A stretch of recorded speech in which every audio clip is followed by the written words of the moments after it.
Hello mga farmers, ano tayo matapos natin lang ng baboy.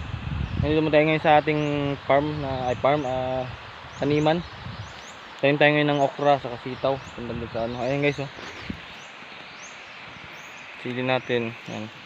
Tagtanim tayo dito ngayon. Tanim tayo ngayon dyan ng ano. Tapos yung ating kamuting kahoy, nabrief ano natin, nilinisan natin ang kanyang mga puno para tumubo siya. Ayan, oh. Ito ang kasawaragi, oh. Nilinisan siya ang ano, puno niya talaga mga kasukuragi para tumaba siya ba.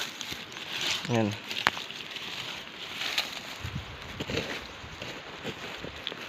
Yung gagawin natin sa ano. Yan ang kasukuragi, no. Nagbati natin, nagabuno rin tayo ng mga halaman natin. Sitaw natin doon gumagapang na. Yan. Dito ng mga sili pa tumutubo. Ito mga sitaw, mga sakuragi, mga farmers. Ito yung ano natin, yung okra. Okra naman dito. Tayo ng okra dyan. Yan. Yan, nabro natin yung mga ano, ating kahoy natin, nabro punuan natin.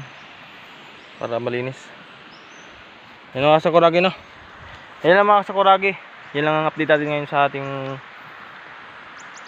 pagbablog sa ating kabukiran. At ating mga hayop. Yan lang, happy farming mga farmers. Fish out.